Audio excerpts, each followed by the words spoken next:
Kumbuka pia kushiriki nasi kwa kuandika ujumbe wako katika ukurasa wetu wa Facebook wa TBC Habari, ambapo hapo baadaye tutasoma yale maoni yako ambayo utakuwa umetuandikia. Kutoka Mikocheni jijini Dar es Salaam, mimi ni Vumilia Mwasha na niko na mwenzangu Esero Mafuru.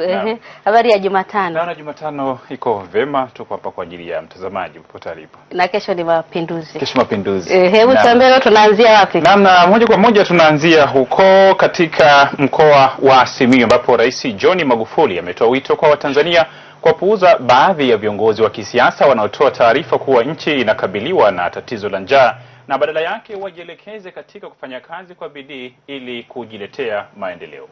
Akizungumza katika mkutano wa hadhara mjini Bariadi mkoani Simiyu, Rais Magufuli amesema kuwa taarifa hizo ni uzushi na kwamba yeye kama rais wa Tanzania ndiye mwenye mamlaka ya kutoa taarifa za njaa kwa mujibu wa sheria na taratibu za nchi.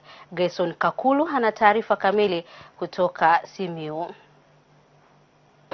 Rais John Magufuli akilakiwa na baadhi ya viongozi wa mkoa wa Simiyu mara baada ya kuwasili katika kijiji cha Manza Kona wilayani Busega mkoani Simiyu, ikiwa ni katika ziara yake kikazi ya siku 2 mkoani humo. Kabla ya kuendelea msafara wake, akapata nafasi ya kuzungumza na wananchi wa kijiji hicho. Ninafahamu wanaweza wakatokea wanasiasa wengine wakawaambia kuna chakula cha bure. Kisha msafara wake ukaendelea hadi katika wilaya ya Bariadi na kukutana na shangwe na nderemo za baadhi ya wananchi wa mkoa huo waliofurika kuja kumlaki Rais John Magufuli. Lakini salamu za mkoa wa Simiyu zikawasilishwa na mkuu wa mkoa huyo Anthony Mtaka. Tumeamua kuitafsiri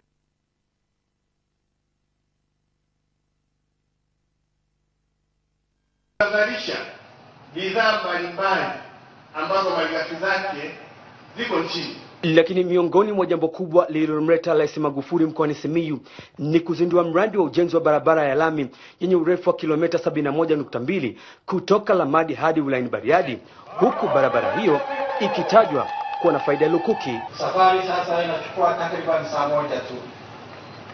Aidha, mbali ya adha ya muda mrefu wa safari, kulikuwa na matukio ya ujambazi hasa wa kunyang'anya magari katika maeneo ya Mwaperani kutokana na ubovu wa barabara. Kando na yote, akageukia baadhi ya wafanyabiashara na viongozi wa kisiasa wanaodai kuwa nchi imekumbwa na baa la njaa. Wapo wafanyabiashara wengine wachache waliokuwa wamezoea, na waliokuwa wamezoea panapotokea matatizo kidogo ya ukame wanatumia vyombo vya habari ikiwa pamoja na magazeti wanayoyaamini wao, sio magazeti yote, pamoja na baadhi ya wanasiasa kuzungumza Tanzania kuna njaa, na akawashangaa wengine wanaotangaza mifugo kufa kwa ukame. Nikamsikia mtu mmoja kule Mvomero, naye walimlipa hela, akazungumza kuna ng'ombe 17,000 wamekufa,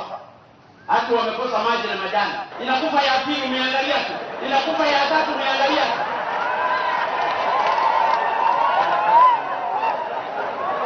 Kwa nini ukikodi gari ukachukua ng'ombe 1,000 ukapeleka kwenye mnazi ukapata pesa? Anaijua njaa ni rais, wala sio gazeti fulani. Mimi ndio nimepewa dhamana ya kuwaongoza Watanzania wote. Mimi ni Grayson Kakuru, TBC Simiyu. Asante sana Grayson Kakuru.